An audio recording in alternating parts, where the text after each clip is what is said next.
Podcasting from Lund, Sweden, home of the hopelessly congested E22 highway, Eurovision cutie-pie Måns Zelmerlöw, and one of the most advanced laboratories in the world, the Max 4.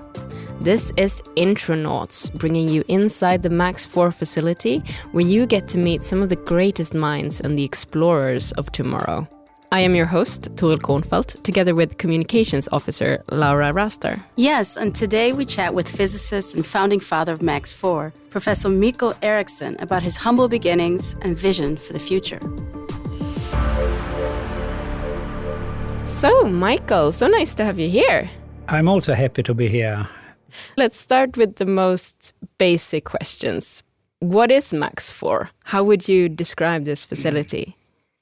It belongs to a class of what we call synchrotron radiation facilities. And what is that? That's, let's say, photon factories where you produce X-rays. And those X-rays are used to characterize matter. Matter in a very broad sense. It could be gases, it could be fluids, it could be solid elements. And also to get a very detailed knowledge of how they are built up, the structure, but also how they react, the dynamics. And to do that in a very sharp way, you need pretty big facilities. Yeah, because what you're describing is almost like a microscope, and we're sitting in this giant building. Yeah, we have a very powerful world built up of very, very small particles, very small cells. So we can't see them in an ordinary optic microscope. It's a rule that we can't observe things that are smaller than the wavelength of the light which we are shining on them. So we got to have very short wavelength.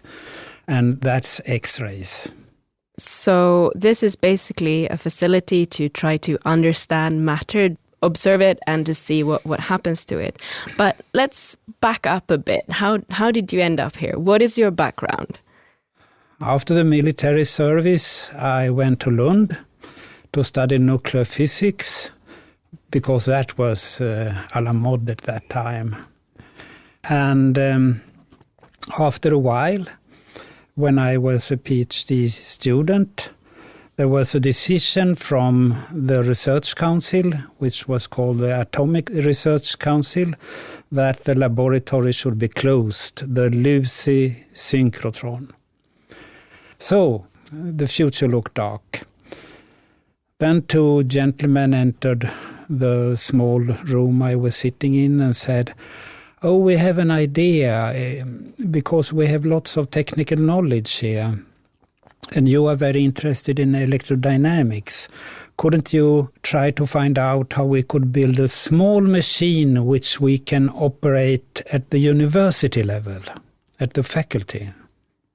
So was there a specific problem that you were trying to solve with this?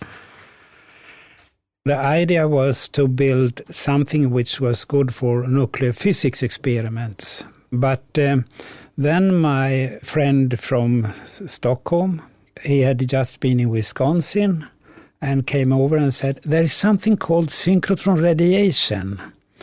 And people are crazy about that in the United States. Couldn't you make the machine a little differently and get synchrotron radiation out from it?" And we just looked at him. We were not so many at that time. We were 7 people. We looked at him and said, that's a good idea. I mean, we were, of course, scared that everything should be closed down. And now, if this already was established in US, it will probably come to Sweden as well. Right, so you were sort of adopting an American idea like rock music or hamburgers or something like that. Yeah, more or less, right. So the title of this episode is Sticky Tape, Steel Wire and a Rotary Iron. What does that refer to? It started with the Max 1. It was heavily underfunded. It was understaffed. But we wanted to build that machine anyhow. So then you must find economic solutions to go away from the conventional way of producing things. At that time, it was no strong industry. We couldn't just buy. It didn't exist. So, for instance, magnets, those are typically half a cubic meter or so, were expensive. They had to be very precise. And we couldn't afford it, and we needed 100 of them or so. So you can stamp sheets, transformer sheet, to very precisely. The problem is to put the sheets together. You can weld it, doesn't work because it's bending. So we said, why not glue it? How to glue it? You need a very thin layer of epoxy. And then a friend of mine, his mother, had a rotary iron. And if you put epoxy on the rotating drums and put in the sheet, this was hand-driven, and one is shuffling in all the sheets, and one is pouring epoxy on the rollers. And then you stick them together in a very precise way, put them in an oven so the epoxy is hardening. Then you get out something like a solid piece of iron, laminated iron, and all sheets are insulated from each other. So that works fine. But the rotary iron, because we forgot to clean it, so it was really stuck. I never dared to visit the owner again. And else it was, let's say, it was tape and wire. As I said, it was not the best machine in the world, but the people who made the experiments, they knew what they were doing. So they were happy to have higher performance, and they succeeded very well. We noticed we had a user society, which was pretty large, in fact. They didn't use synchrotron radiation, but other sources. But they came immediately to MAX1. It was crème de la crème in this kind of science. So reports started to flow out from the MAX1 facility. So then we had a user society in our back. We were backed up by them and could build the next one, MAX2, which was a flagship for many years. But now it seemed to be an end on that, because when we tried to make it even better, the machines became unstable, and the electrons, which are generating the X-rays, are falling out of the machine immediately.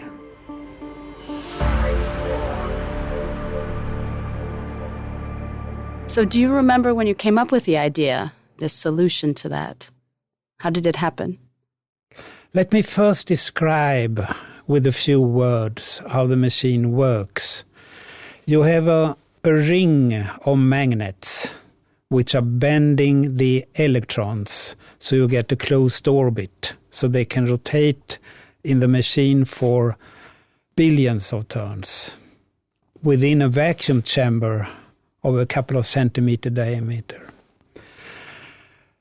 Then it turned out, as the theory developed for electron accelerators, that we could arrange the magnets in such a way that the driving terms for the instability cancelled. And we were, of course, unsure. Have we made the calculations correctly? Is this sound? Or doesn't it work? But then I made a tour in the United States to the bigger labs and presented the ideas, just to get second opinion, to get criticism, which I wrote down everything. And I can say that everyone shook their head in sorrow. They were very friendly, but they were sorry, and they said, don't do it, don't do it. Do you kind of think that in science and in physics, people will love it when you come up with these new revolutionary ideas. Why do you think you got such strong reactions to this idea? I think Max Lab was a small laboratory up in Greenland or anything like that. And here a guy is coming from a small laboratory we never heard of and presenting new ideas. And if you make something unconventional, we have to do quite different magnets, not in the usual way. And we have everywhere groups which are experts in their fields, and they are very good. They know a lot, but they know what they have done, and they are a bit hesitating to skip everything of that. It's something wrong here. It can't be true. I guess that is the background. And I remember one presentation where that was not during the tour, it was later. The director of the lab said, "You don't do anything good by telling stories. We have to be serious here." So the really big idea that you had, the really sort of revolutionary thing about the Max 4 labs is this ability to keep the electrons stable in this giant ring. And then once they are stable and you found that stability with the help of the magnets, then you can harness those electrons to sort of understand matter and sort of use it as a microscope. Or It's true. We wanted to decrease the dimensions of the beam, a pretty big factor of 10 or so, to get a very clearly shining point instead of a more fluffy source. But all of this sort of psychology, all of these people doubting you, how did you sort of keep your spirit up? Didn't you get like super depressed and thought that, you know, maybe I'm just wrong?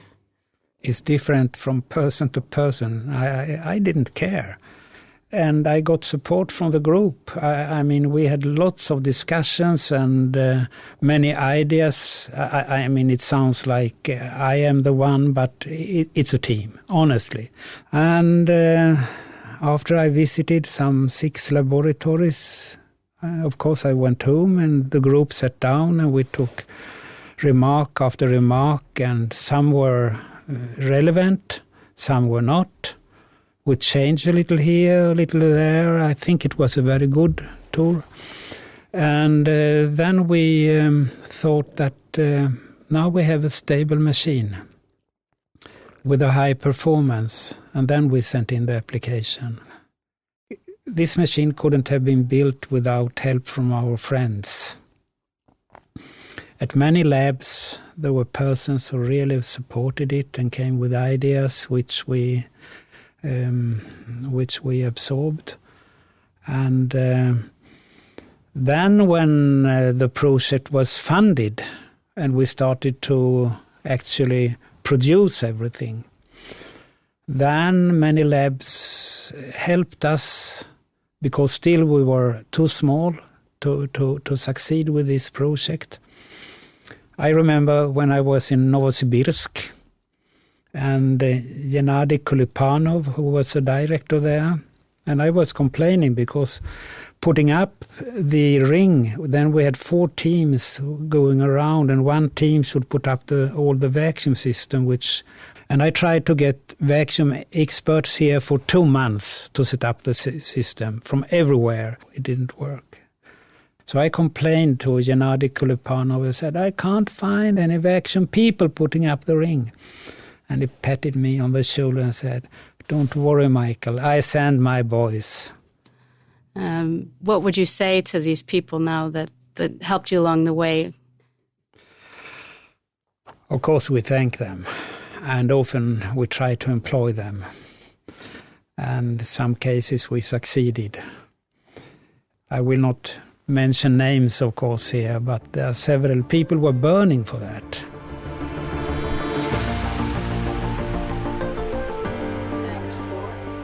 Podcasting from Lund, Sweden. we're sitting in this sort of giant building today with a giant accelerator and a giant sort of circle for the electrons, very far away from the rotary iron and, yes, very far. The sticky tape and so on. How proud are you to sit here today? Astronomically.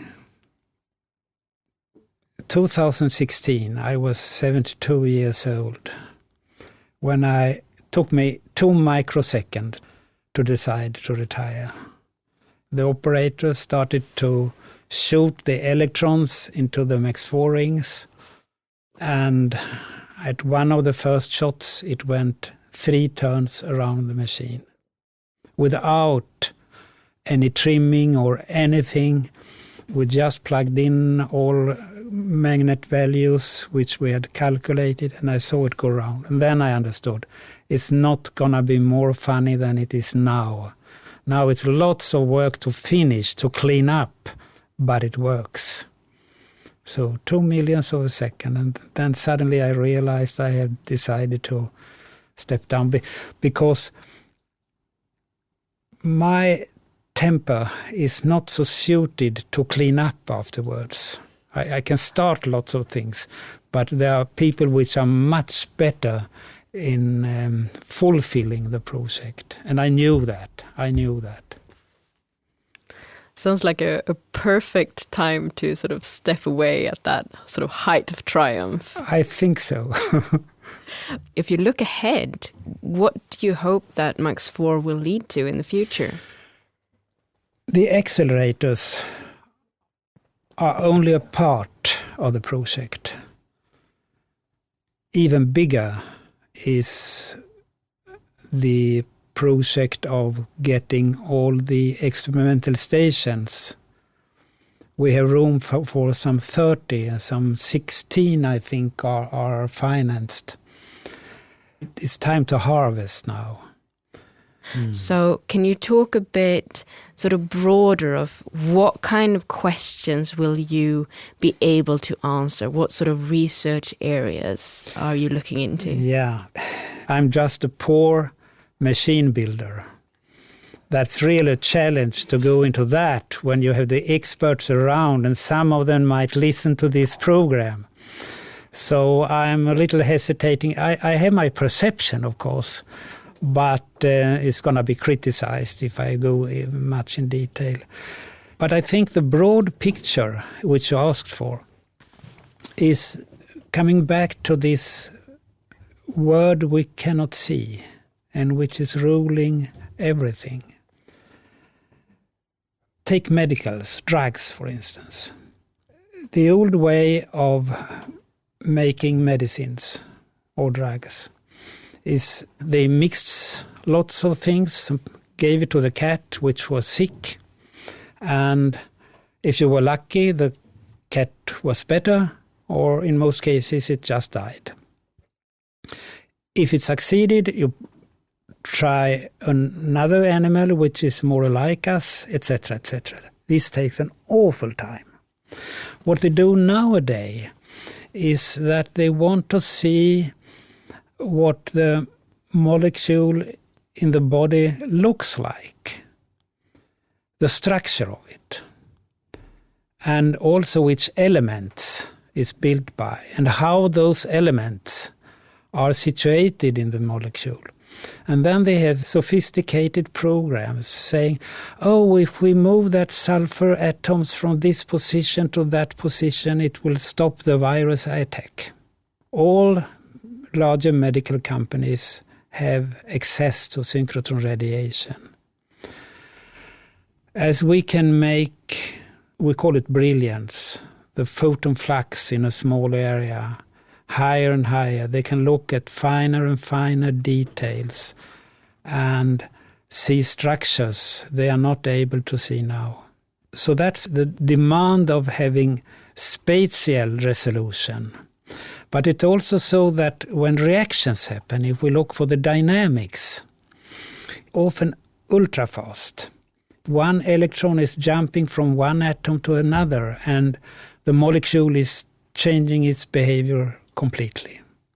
Then you need a source So you can put stroboscope light on it to find out this happening, and this process started this project.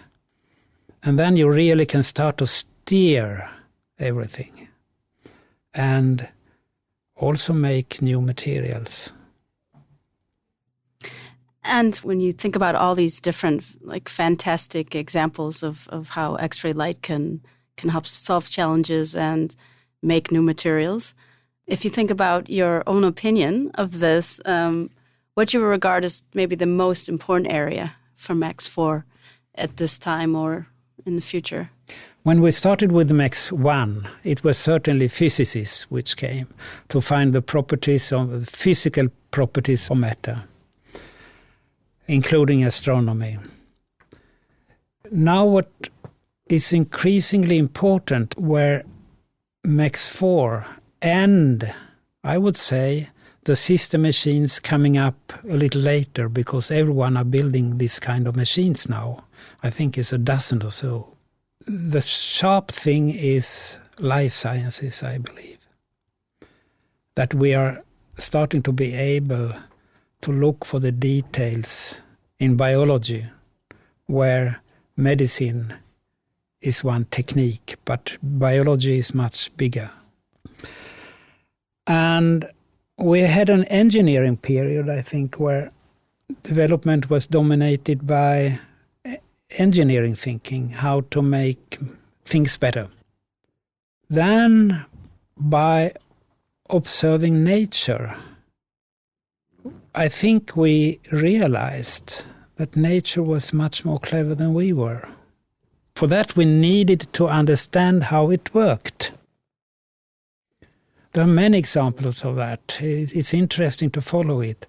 So nowadays, I think we are more inspired by nature and try to project nature's solutions to the solving of our problems. How is nature made? There are so many examples. A fly cannot go upside down in the ceiling, but it does. There are so many examples of that. And trying to find out how has nature made it. And it's fascinating for a retired professor not building machines any longer to see all the ideas which are coming up and all the environmental movements and everything which has a focus on nature. Thanks a million for listening to Intronauts with me, Toril Kornfeldt, and Laura Rasta. And if you like the show, please leave us a nice review on iTunes. And don't forget to tune in to the next episode where we talk to Stephen Malloy, Miriam Lindby, and Ann Terry about the inner workings of the facility. Thank you so much for listening.